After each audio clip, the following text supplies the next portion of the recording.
But I loved what Theo said is that when people get in power, they forget about the people that they were saying they were going to lift up, like Kamala Harris. Oh my God. I mean, we didn't even get into the fact that she had a situation in her office where somebody was sexually harassed, and she covered that up.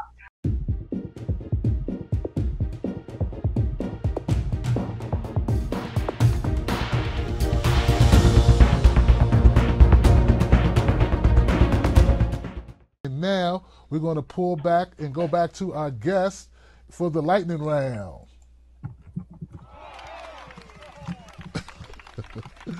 All right, guys, I got a couple topics that I just grabbed. I want to get your take on real quick just to see what your temperature is. The first one up is Donald Trump impeachment.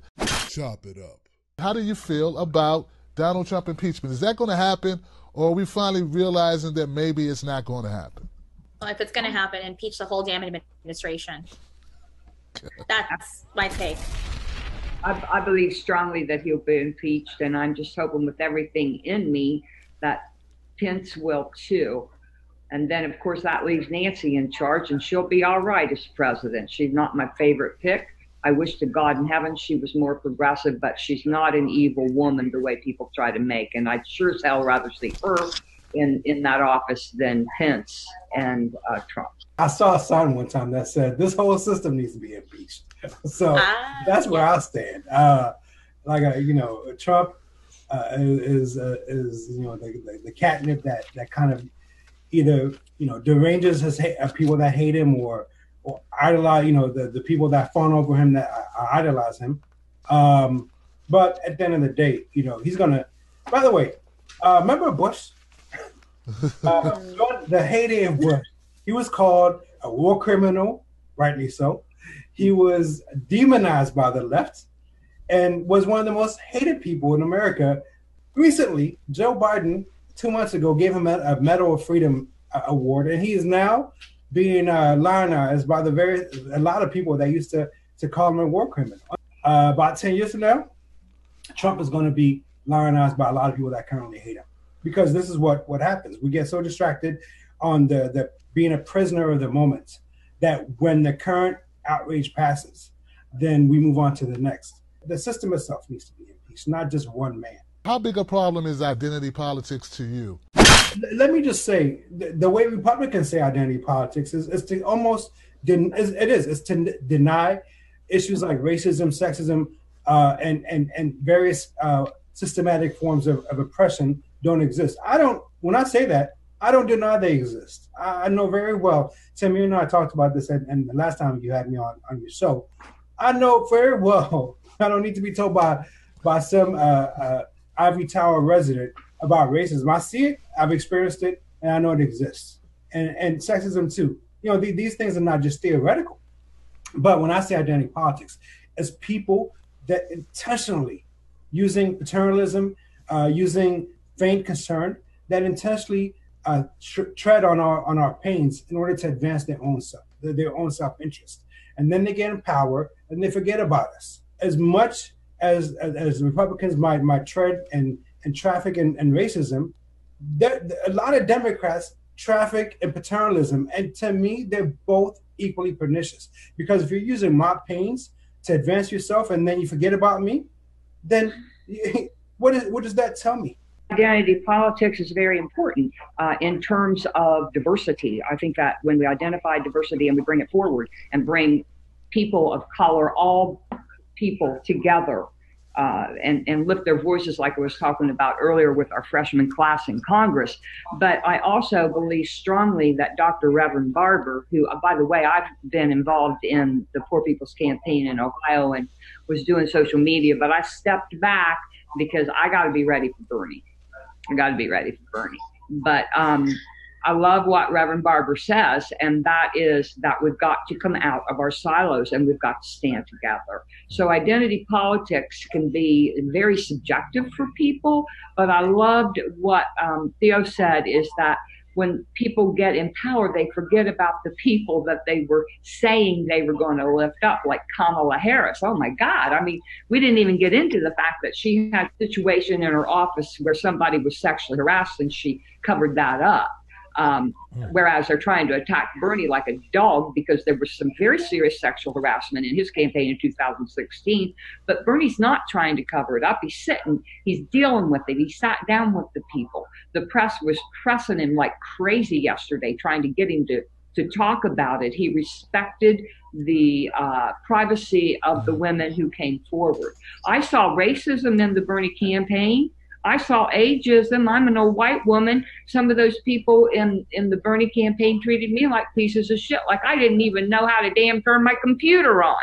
Yeah. People are people, whether you're in the church, whether you're in the PTA, whether you're in the progressive movement, whether you're in a campaign. This stuff happens when people come together. We got to elect more people than just white guys. So. Seema, what do you think? I think focusing on identity politics completely dilutes the conversation of the issues and policies that need to be set forward that are working towards addressing the issues on an intersectionality base instead of just focusing on one particular group of people that deserve certain rights. When you present a policy plan, legislation, and you have a voting record and you're pushing it forward, you're not doing it just to favor one group of people. You're doing it to favor a group of people collectively across the board, whether you're black, brown, yellow, orange, young, old, poor, millennial. It doesn't matter what language or religion you come from. That legislation is put there to affect and have a change in everyone's lives. And, identity politics can just, flush it down the toilet, focus on the issues. I hear you, and I appreciate that as well. I would also like to submit, though, that the New Deal, when that was implemented, they created a middle class for America. That did focus on one group of people, white people in America. Right. That's what it focused on. Speaking of that, there was a shooting in Chicago not too long ago of a young man. I think he was 15 years old. His name was Laquan McDonald. He was shot down. There was a lot of uprising about it. Well, recently, the police officer, Jason Van Dyke, went to jail for that. He was convicted of that, which is a big thing. As usually cops get away with, killing anybody they want to kill. Well, the three officers were on trial because they lied and said that Laquan McDonald, the deceased, was the aggressor when the body camera clearly shows that he was walking away when the officer shot him 16 times. The point is this: those three officers walked today. None of the three officers who lied on the reports, who falsified information in their testimony, none of them will be punished for it. What are your thoughts about that? They should be absolutely punished. They should go to jail. They should face time because of their suppressing of the evidence, of them remaining silent as an atrocity happened. Someone died, and that person is never coming back. But they need to face jail time for their consequences, and there's no excuse for what they did. When power is able to be unleashed without any consequences, this is something that concerns not just Black folk, it concerns all of us. Like a mother that dies because her child just got shot by a police officer in Chicago, that same power is going to come knocking at your door at some point. So this is not something that only one subset of people need to be upset about. This is something that we should all, and by the way, this is the problem of having more and more power concentrated into the hands of a very centralized system. And so, it becomes a threat to our very existence. Black folks being harassed, intimidated, and oppressed has been going on for a very long time. Right. And let's also address the bill, Blue Lives Matter bill. That always that's designed to protect the police officers and not to protect the people who they're supposed to serve and protect, which is the citizens, the constituents, and the people who voted for that. Shame on them. They shouldn't be in office. They shouldn't be in power because they're creating a two-tier system of an imbalance of power that further oppresses Black and brown people from speaking up when a police officer does something, because the law is already protecting the police officer when they're supposed to be protecting and serving the community. Yeah. If I could add to that too, when I was in Colorado, I actually went on a police ride just to find out more. And I started actually talking to a lot of police officers. What I found out is that there's a lot of police officers who, if given the chance, they would actually speak out against rotten few that do this. But it goes back into the messaging and how we message this. Because if we don't make our pains evident to everybody, and we just only talk amongst ourselves, then people are not going to understand the issues and our perspectives. You know, when I was, organizing folks back in the day, I used to go to Ethiopian communities and tell Ethiopian activists, don't just talk amongst yourselves about what's going on in Ethiopia and the suffering that's taking place back home. Make our pains the pains of Latinos, make our pains the pains of immigrants, of everybody in America, because that's how you galvanize people to care. Make our pains the pains of everybody else. And when I say ours, everyone is going through a lot of tribulation. So connect them, weave them together, and say, this is why this needs to change. Because as long as we look at this from a very sectional perspective, then we're going to just be talking amongst ourselves and nobody's going to hear us. And do you remember Philando Castillo? That was live on Facebook. It was streamed all over. That changed how we looked at police shootings, because we saw it firsthand, and how Philando was bleeding, his daughter in the back and his girlfriend sitting there crying, and no help was rendered to Philando Castillo at all. That was an injustice happening right before our very eyes. And still, we have Sandra Bland, we have other people that have died in custody of the police, and there is no justice brought forth. And what little justice is there is not enough, because the laws that are written in Congress are not reflecting what should be happening, what kind of policies we need to set forward to protect us and make sure that the police officers are held accountable, so that these things don't happen again, ever again. It's very important that my white sisters and brothers speak up. That's extremely important. And I hope that the people in Chicago rise up and fill the streets and push back hard. It's also very important for all of us to realize that it is our city council that puts that police chief in their position. And if this is a local issue, and we have got to demand at the local level on Main Street, get to your city council and demand that there is a change. Because until we change not only our our police chiefs, but the DA, sounds to me like whoever was prosecuting this case did a shitty job. Did they get paid off?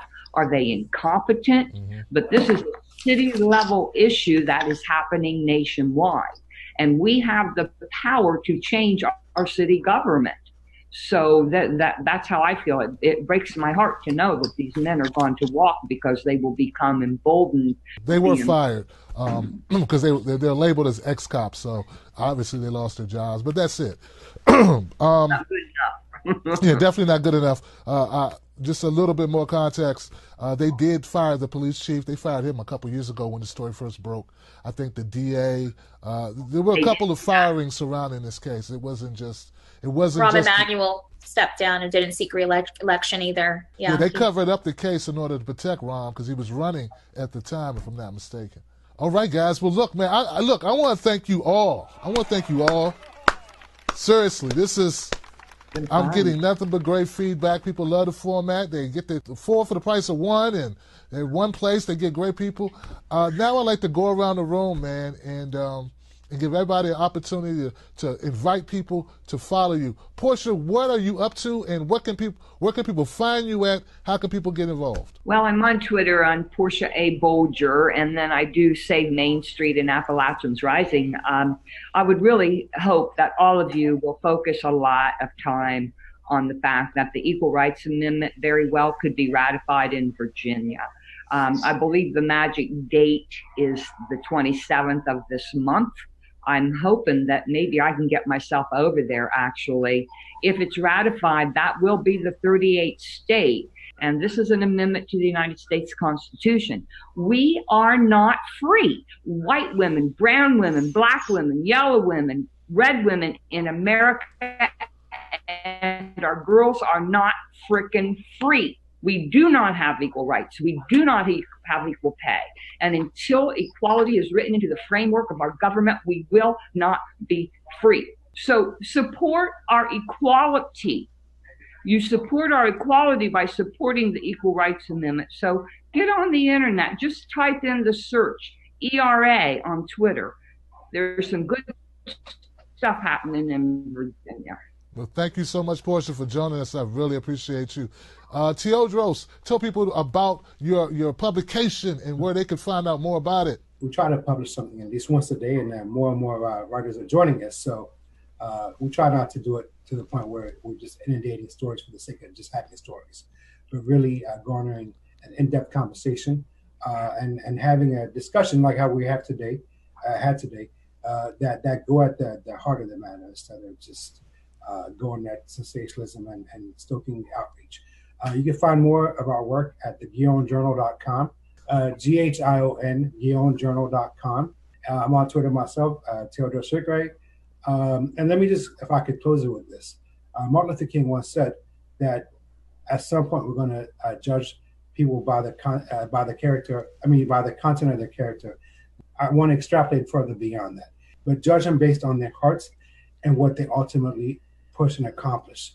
We really are going to make a difference. We have to rise above our differences and realize that we're all in this together. So that's what we're hoping to accomplish with the Guillon Journal. And check us out when you can. And hopefully, Tim, I'll be back on your show at some point in the future to chop it up with you further. So I want to congratulate you on it. Well, thank you once again, brother, for taking time out your schedule. I know how busy you are. You could be writing another great article right now, but you're here with me. Thank you. Now, Seema, tell people about your candidacy and how people can find out more about it. Well, people can go online at SEMAforTexas.com. I'm on Twitter at @_Seema Hernandez_ or at SEMA for Texas with the number 4. And, we want you to go and support our candidacy. We want you to support our progressive platform. I'm running for 6 years for the United States Senate so that we can push forward this very aggressive, progressive agenda in Congress. So things like Medicare for all, we want to definitely sign on and co-sponsor that. We want to co-sponsor tuition-free college, tuition-free education. We want to make sure that we co-sponsor something for immigration reform, and we want to end the military occupation in other countries so that we can start focusing on peace and rebuilding our nation into peace. And I encourage you to please follow our website and follow our social media accounts. We are working on something really great. I appreciate you. I appreciate you all. Thank you so much, guys. Give it up for my crew, the folks that came out tonight, and folks, give it up for my guest. Great guest, great panel. I love you guys. Remember, don't let nobody take your cornbread, and sprinkle some facts on them. I'm Tim Black. I'm your host for Chopping It Up, and I'll see you on the next one.